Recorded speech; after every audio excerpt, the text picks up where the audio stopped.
தேர்தல் முடிஞ்சாலுமே இந்த திராவிட குத்தரிமைகளுடைய கதறல் கொஞ்சம் ஜாஸ்தியா கேக்குது. அதை நீங்க நோட் பண்ணீங்களா? தேர்தல் முடிஞ்ச ரிசல்ட் வர்றதுக்கு இன்னும் ஒரு 6 நாள் இருக்கு. ஆனாலும் அதற்கு முன்னாடியே திமுக தோக்க போகுது அப்படிங்கிற மாதிரியே இந்த குத்தரிமைகள் எல்லாம் பேசுறத நீங்க கரெக்டா நோட் பண்ணி பாத்தீங்கன்னா உங்களுக்கே புரியும். எதுக்காக இவங்க இப்படி எல்லாம் பேசணும்? திமுகவுடைய முக்கியமான கொத்தரிமை அண்டா செந்தில் அந்த என்ன பேசியிருக்காரு அப்படிங்கறத நீங்க பாத்திருப்பீங்க. தாவேகாவுக்கு ஓட்டு போட்டவங்க எல்லாம் சோறுதான் திங்கிறாங்களா? அவங்களுக்கு அந்த சோத்தை கொடுத்ததே திராவிடம் தான். வட மாநிலத்தில எல்லாம் ஐடி கம்பெனிஸ் இல்ல ராஜா.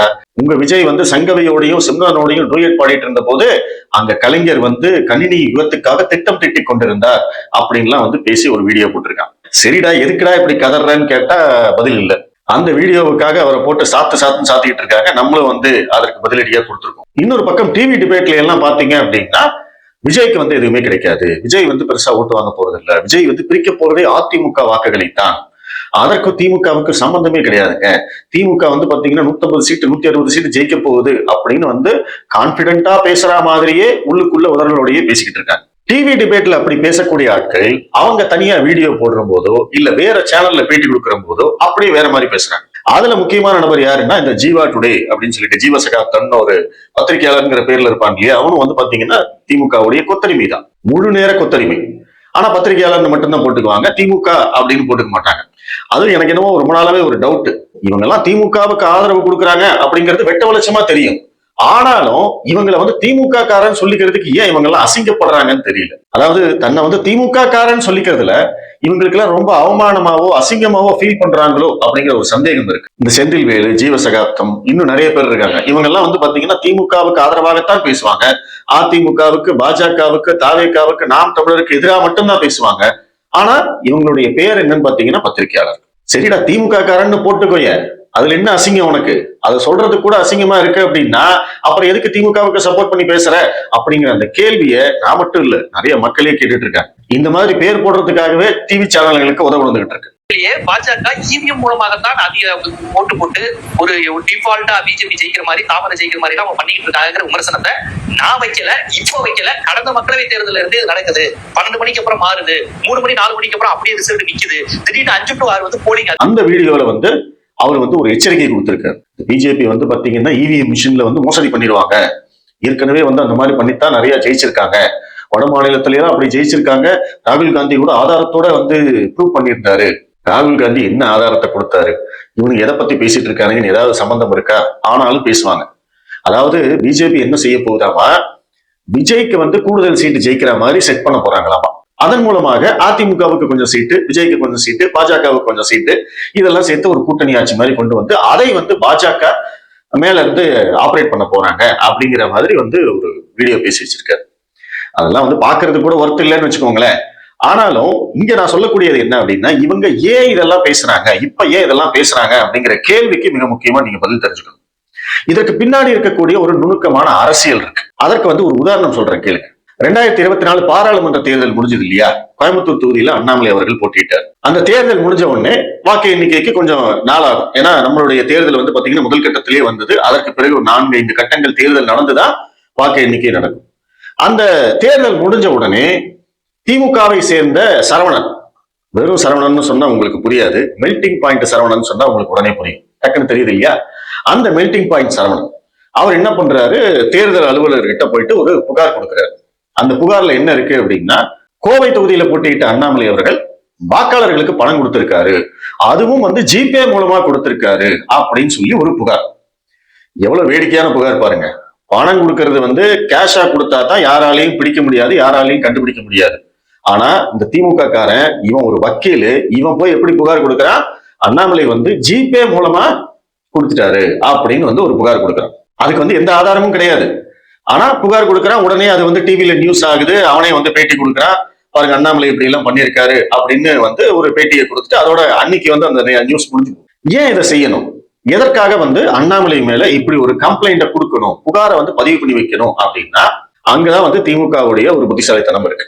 ஒருவேளை ரிசல்ட் வந்ததுக்கு அப்புறமா அண்ணாமலை அவர்கள் ஜெயிச்சிட்டாருன்னு வச்சுக்கோங்களேன், அப்ப இந்த புகாரை தூசி தட்டி எடுப்பாங்க. பாருங்க அண்ணாமலை காசு கொடுத்துதான் ஜெயிச்சிருக்காரு, நாங்க அன்னைக்கே சொன்னோம் அப்படின்னு சொல்லி இந்த ரெண்டையும் கனெக்ட் பண்ணி அப்படி ஒரு நெரேட்டிவ் செட் பண்ண ஆரம்பிச்சிருவாங்க.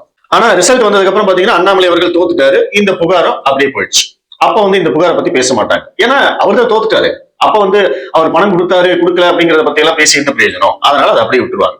சோ அப்ப திமுகவுடைய பிளான் என்னன்னு கேட்டீங்கன்னா, ரிசல்ட் என்னவாக இருந்தாலும் முன்னாடியே வந்து ஒரு புகாரை பதிவு பண்ணி வைக்கிறது. இதை இப்போதைக்கு பதிவு பண்ணி வை, தேவைப்பட்டா யூஸ் பண்ணிக்கலாம். இப்ப மெல்டிங் பாயிண்ட் சரவணன் வந்து புகார் கொடுக்கலன்னு வச்சுக்கோங்களேன், அண்ணாமலை தேர்தலில் ஜெயிச்சதுக்கு அப்புறமா அப்ப வந்து அண்ணாமலை பணம் கொடுத்து ஜெயிச்சாருன்னு சொல்ல முடியுமா?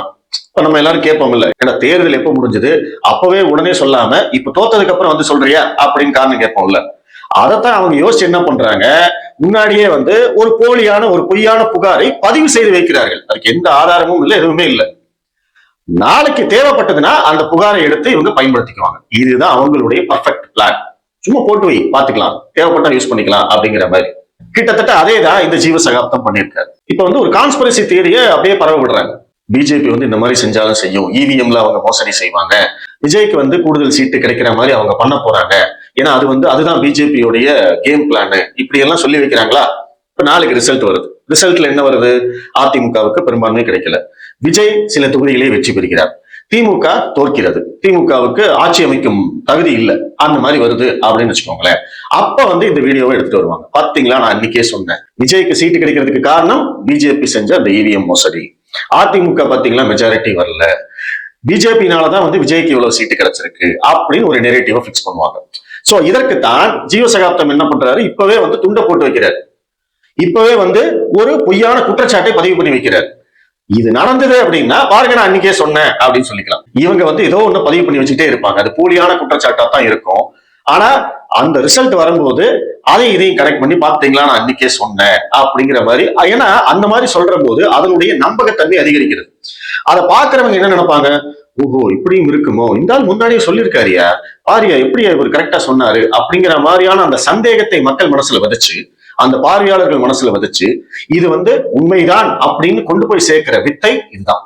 சோ இந்த பின் நுணுக்கமான அரசியலை தான் நீங்க புரிஞ்சுக்கணும். ஏன் இவங்க எல்லாம் இப்படி பேசுறாங்க அப்படிங்கிறதுக்கான காரணம் இதுதான். அதற்கு இன்னொரு உதாரணம் சொல்லணும் அப்படின்னா, இந்த கரூர் சம்பவத்துல நக்கீரன் கோபால் ஒரு வீடியோ வெளியிட்டார். உங்களுக்கு எல்லாருக்கும் ஞாபகம் இருக்கும்னு நினைக்கிறேன். அதாவது கரூர் சம்பவம் எல்லாம் நடந்து முடிஞ்சு கொஞ்ச நாளுக்கு அப்புறமா தான் அந்த வீடியோ வெளியில வந்தது. அதுல அவர் என்ன சொல்லியிருந்தாரு அப்படின்னா, இந்த கரூர் சம்பவம் அந்த இடத்துக்கு வந்து விஜய் வந்தது எல்லாத்தையுமே இந்த ஜனநாயகன் பட ஷூட்டிங்காகத்தான் வந்து அவங்க இவ்வளவு கூட்டத்தை சேர்த்திருக்காங்க அப்படின்னு ஒரு குற்றச்சாட்டை பதிவு பண்ணியிருந்தார் நக்கீரன் கோபால்.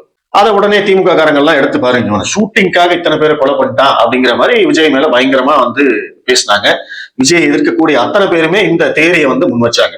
ஜனநாயகன் படத்துடைய அந்த டீசர் பிளஸ் அந்த முன்னாடி ஃபர்ஸ்ட் சிங்கிள் இதெல்லாம் வருது இல்லையா, அதுலயே வந்து பாத்தீங்க அப்படின்னா விஜய் வந்து ஒரு வண்டி மேல நின்றுட்டு இருக்கிற மாதிரியும் சுத்தியும் மக்கள் இருக்கிற மாதிரியும் எல்லாம் வந்து போட்டோ வீடியோ இதெல்லாம் வந்துருச்சு. இப்ப நக்கீரன் கோபால் என்ன பண்றாரு, அந்த டீசர்ல அந்த படத்துல இருக்கக்கூடிய ஒரு விஷயத்தையும் கரூர்ல நடந்த சம்பவத்தையும் கனெக்ட் பண்ணி அவர் வந்து ஒரு கான்ஸ்பிரசி தியரியை பரவ விடுறாரு. இது ஒரு பக்கம் நடந்து முடிஞ்சிச்சு, எல்லாரும் அடிச்சு முடிச்சிட்டாங்க. அதுக்கப்புறம் என்னாச்சு, ஜனநாயகன் படத்துடைய ட்ரெய்லர் எல்லாம் வருது. ட்ரெய்லர்லயே வந்து பாத்தீங்கன்னா அந்த மாதிரி காட்சிகள் இருக்கு. அதற்கு பிறகு இப்ப சமீபத்துல வந்து பாத்தீங்கன்னா ஜனநாயகன் படம் முழுமையா லீக் ஆச்சு. சோ படத்திலேயே வந்து பாத்தீங்கன்னா அந்த மாதிரி காட்சிகளும் அதுல இருக்கு. உடனடியா எல்லாத்தையும் எடுத்து போட்டு பாருங்க, நக்கீரன் கோபால் அன்னைக்கே சொன்னாரு, நக்கீரன் கோபால் நிறைய விஷயங்கள் சொன்னாரு, அதெல்லாம் எதுவுமே நடக்கல. ஆனா நடந்த ஒரு விஷயம், அதாவது இவர்களால் நடந்ததாக சொல்லப்படும் ஒரு விஷயம், அவங்க உண்மையிலேயே வந்து ஷூட்டிங் எடுத்தாங்களான்னு யாருக்குமே தெரியாது. ஆனா படத்துல வர ஒரு காட்சியையும் அவர் நிஜத்துல செய்த ஒரு காட்சியையும் இணைத்து பாருங்க இதுக்காகத்தான் அப்படின்னு சொல்லி அவங்களால கட்டமைக்க முடியுது. அதைத்தான் நான் சொல்ல வரேன். சோ இதுதான் வந்து திமுக செய்யக்கூடிய நுணுக்கமான அரசியல். இந்த மீடியா எந்த அளவுக்கு செயல்படுது அப்படிங்கறத பாருங்க. திமுகவுக்கு ஆதரவாக எவ்வளவு நுணுக்கமா செயல்படுறாங்கன்னு பாருங்க. நீங்க இதே நக்கீரன் கோபால் பொள்ளாச்சி சம்பவத்தின் போது வீடியோ வெளியிட்டார், அவர் தான் முதல்ல வெளியிட்டார். அந்த வீடியோ கேட்ட உடனே நம்மளுக்கு எல்லாம் வந்து பாத்தீங்கன்னா ஒரு கொதிப்புக்கு போயிட்டோம், என்ன இப்படி பண்ணிருக்காங்க அப்படிங்கிற கொதிப்புக்கு போயிட்டோம். அது வந்து முழுக்க முழுக்க மேனிபுலேட்டட் வீடியோ, அது வந்து ஒரிஜினல் வீடியோன்னு கேட்டீங்கன்னா கிடையாது. நிறைய அவங்களுக்கு வந்து நிறைய ஆடியோவோ வீடியோவோ ஏதாவது கிடைச்சிருக்கலாம், அதையெல்லாம் இணைத்து எப்படி வந்து பிரசன்ட் பண்ணா மக்கள் மனசுல ஒரு கொதிப்பு உண்டாக்க முடியும், எப்படி வந்து அதை பிரசன்ட் பண்ணா மக்கள் வந்து அதை உடனடியா நம்புவாங்க. ஏன்னா அதை கேட்கிற போது மக்களுடைய மூளை வேலை செய்யக்கூடாது, உள்ளம் வேலை செய்யும், மனசு வேலை செய்யும், நம்ம உணர்வுகளுக்கு அடிமையாகணும். அதை கேட்ட உடனே கோபம் வரணும், எவனை கையில கிடைச்சானா அவனை எல்லாம் செதுக்கணும்டா அப்படிங்கிற அளவுக்கு ஆத்திரம். அந்த மாதிரி வந்து மேனிபுலேட் பண்ணி தான் அந்த வீடியோ வெளியில வந்தது. அதனாலதான் அதற்கு ஒரு மிகப்பெரிய இம்பாக்ட் கிரியேட் ஆச்சு. அந்த இம்பாக்டை அறுவடை செய்தது யார்? திமுக. விஜய்க்கு வந்து கெட்ட பேர் ஏற்படுத்துவதற்கான முயற்சியை முன்னின்று செய்தது யார்? திமுக தானே.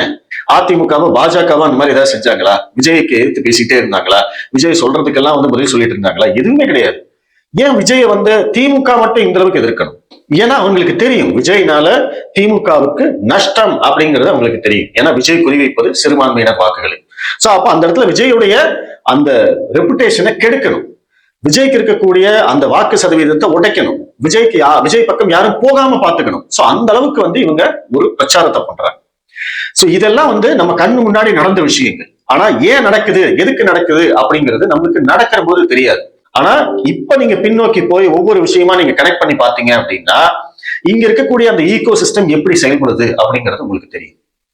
திமுகவுக்காக, திமுக வெற்றி பெற வேண்டும் என்பதற்காக, திமுகவுக்கு நல்ல பேர் கிடைக்க வேண்டும் என்பதற்காக இங்க எதிரில் இருக்கக்கூடிய அத்தனை பேரையும் அடிச்சு காலி பண்றதுக்குன்னே இங்க ஒரு மிகப்பெரிய கூட்டம் இருக்கு.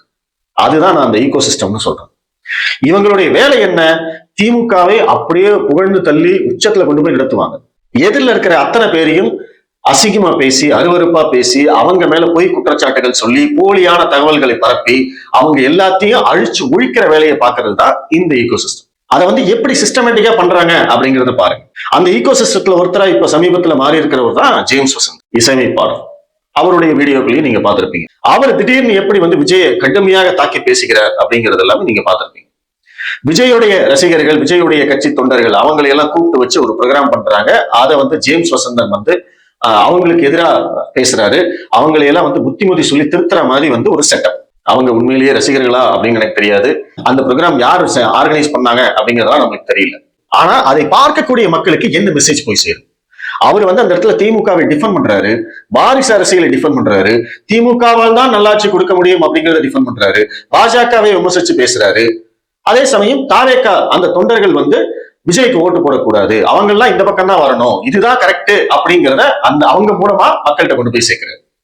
சோ இது வந்து எந்த அளவுக்கு ஸ்கிரிப்டட் அப்படிங்கறத புரிஞ்சுக்கோங்க. எப்படியெல்லாம் வந்து மக்களை மேனிபுலேட் பண்ண முடியுமோ அப்படியெல்லாம் இவங்க பண்ணிக்கிட்டே இருக்காங்க. அதனாலதான் நான் வந்து தொடர்ச்சியா சொல்லிக்கிட்டே இருக்கேன், நீங்க வந்து இன்ஃபுளுயன்ஸ் ஆகாதீங்க அப்படின்னு சொல்லிட்டு இருக்கேன். இப்ப நானே பேசினாலும் சரி, எப்பொருள் யார் யார் வாய் கேட்பினும் அப்பொருள் மெய்ப்பொருள் காண்பதறிவு அப்படிங்கிறது திருவள்ளுவர் சொல்லியிருக்காரு.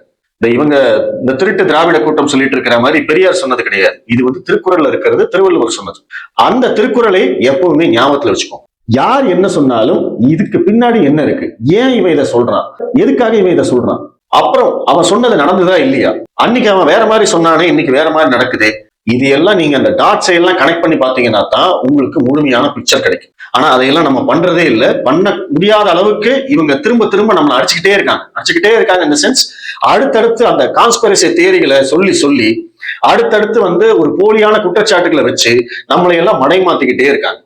ஐயோ பாஜக வந்துடும், ஐயோ டெல்லி வரப்போகுது, அவங்க அதை பண்ண போறாங்க, அவங்க இதை பண்ண போறாங்கன்னு திரும்ப திரும்ப திரும்ப நம்மளை வந்து பயமுறுத்தி நம்மளுடைய பதட்டத்தை அதிகரித்து மக்களை ஏமாற்றுவதையே முழு நேர வேலையாக செய்வது யாரு அப்படின்னா இந்த மீடியாவும் இந்த ஈகோ சிஸ்டமும் தான். இந்த அரசியலை நீங்க புரிஞ்சுக்கணும். இதுக்கு வந்து நிறைய உதாரணங்கள் சொல்லலாம். பாஸ்ட் ஒரு 6-7 இயர்ஸ் எடுத்துக்கிட்டீங்கன்னா ஒவ்வொரு விஷயத்துக்கும் அந்த விஷயத்த எப்படி இவங்க எதிர்க்க ஆரம்பிக்கிறாங்க, அது எப்படி முடியுதுன்னு ஒப்பிட்டு பாத்தீங்கன்னாவே உங்களுக்கே புரியும் இவங்க சொல்றது அத்தனையும் பச்சை பொய்ன்னு. நீட் எடுத்துக்கோங்க. நீட் வந்து இவங்க எப்படி எல்லாம் எதிர்த்தாங்க. ஐயோ நீட் கொண்டு வந்ததே இந்த 3% பாப்பான்களுக்கு தான், அவனுக்கு டாக்டர் ஆகணுங்கிறதுக்காகத்தான் இவங்க கொண்டு வந்தாங்க. நம்மளோட ஏழை பசங்கள்லாம் படிக்கவே முடியாது, இனிமே நம்ம டாக்டரே ஆக முடியாது. அதுவும் இல்லாம வட மாநிலத்தவன் தான் இனிமே நம்மளுடைய டாக்டர் சீட்டை எல்லாம் எடுத்துக்க போறான். ஏன்னா அவன் தான் நீட் எல்லாம் பாஸ் பண்ணுவான், நம்மளால பாஸ் பண்ண முடியாது. இப்படியே பேசி பேசி எழுதி மேடை தோறும் வந்து மேடை தோறும் பார்ப்பனர்களை எல்லாம் திட்டி எல்லாரும் வந்து நீட்டை எதிர்த்து பேசுற மாதிரி ஒரு நிலைமையை கொண்டு வந்துட்டாங்க. ஆனா இன்னைக்கு நீட் வந்து 8 வருஷம் ஆச்சு. அவங்க சொன்னது ஏதாவது நடந்திருக்கா? நீட்ல இன்னைக்கு பார்ப்பனர்கள் மட்டும்தான் வந்து டாக்டர் ஆகுறாங்களா? வட மாநிலத்தவன் இங்க வந்து டாக்டர் ஆயிட்டு இருக்கானா? எதுவுமே கிடையாது. அன்னைக்கே வந்து இதையெல்லாம் தப்புன்னு நம்ம சொன்னோம். தமிழ்நாட்டுக்குன்னு 85% இடஒதுக்கீடு இருக்கு. அதுல தமிழக மாணவர்கள் மட்டும்தான் படிக்க முடியும். அன்னைக்கும் அப்படிதான், இன்னைக்கும் அப்படிதான். நீட்டுக்கு முன்னாடியே அப்படிதான், நீட்டுக்கு அப்புறமா அப்படிதான். ஆனா இதை சொன்னா அன்னைக்கு கேட்கறதுக்கே ஆள் இல்ல பாஜக இப்படி பண்ணிடும், உனக்கு என்ன தெரியும், பாஜகவுடைய நோக்கமே இதுதான், அவங்க பார்ப்பன கட்சி, பார்ப்பனர்களுக்காக நடத்தக்கூடிய கட்சி, இப்படி எல்லாம் பேசி மக்களை குழப்பி மக்களை வந்து திமுக பக்கம் தள்ளி இத்தனையும் நடந்தது. சிஏஏ போராட்டம் எவ்வளவு தூரம் சொன்னோம். எங்க சிஏஏக்கும் இந்தியாவில் இருக்கிற முஸ்லீம்களுக்கும் சம்பந்தமே இல்லைங்க. அது வந்து வெளிநாட்டில் இருக்கக்கூடிய இந்துக்களுக்கும் பார்சிகளுக்கும் கிறிஸ்தவர்களுக்கும் குடியுரிமை கொடுக்கக்கூடிய ஒரு சட்டம் அப்படின்னா இங்க எவனாவது கேட்டானா? இந்தியா முழுவதும் எடுத்துக்கோங்க. தமிழ்நாட்டுல சென்னையின் ஷாகின் பாக் போராட்டம் நடந்தது வண்ணாரப்பேட்டையில, கரெக்டா கொரோனா லாக்டவுனுக்கு முன்னாடி. நல்ல வேளையா அந்த டைம்ல லாக்டவுன் வந்தது. இல்லைன்னா அந்த வருஷம் ஃபுல்லா இவங்க போராட்டம் பண்ணி 2021 தேர்தல் வரைக்கும் போராட்டம் செய்வதுதான் இவங்களுடைய திட்டமா இருந்தது. ஏன்னா அதற்கு முன்னோடியாக நீங்க கரெக்டா யோசிச்சு பாருங்க, இந்த சிஏஏ சட்டம் நாடாளுமன்றத்தில் அமலான உடனே டெல்லியில வந்து ஷாஹின் பாக் அப்படிங்கிற இடத்துல போராட்டம் ஆரம்பிக்குது. அந்த போராட்டம் எப்ப முடியுது அப்படின்னா டெல்லி மாநில சட்டசபை தேர்தல் முடிஞ்ச உடனே முடியுது. அப்ப அந்த போராட்டத்துடைய காரணமே என்ன அப்படின்னா டெல்லி மாநில சட்டசபை தேர்தல் தான் காரணம், அதுதான் டார்கெட். அந்த தேர்தலில் கெஜ்ரிவால் வெற்றி பெற வேண்டும், பாஜக தோற்க வேண்டும், இதுதான் அவங்களுடைய டார்கெட். இதற்காகத்தான் அங்க போராட்டம் பண்ணாங்க. அதே மாதிரி தான் மற்ற மாநிலங்களிலும் ஆரம்பிச்சது. சென்னையில ஆரம்பிச்சது, கோயம்புத்தூர்ல பண்ணாங்க, மற்ற ஊர்கள்லயும் பண்ணாங்க. எதற்காக? ஏன்னா 2020 இந்த போராட்டம்லாம் நடந்தது, 2021 தேர்தல். ஒருவேளை இந்த போராட்டம் எல்லாம் பெரிய அளவுல போச்சு அப்படின்னா ஆட்சியை கலைக்கக்கூடிய சூழ்நிலை வரும். தேர்தல் முன்னாடியே கொண்டு வருவதற்கான வாய்ப்புகளும் இருந்தது. அப்படியெல்லாம் அவங்க திட்டம் போட்டு தான் இது எல்லாத்தையும் பண்றாங்க. சிஏஏ அமுலாகி 5 வருஷம் ஆச்சு.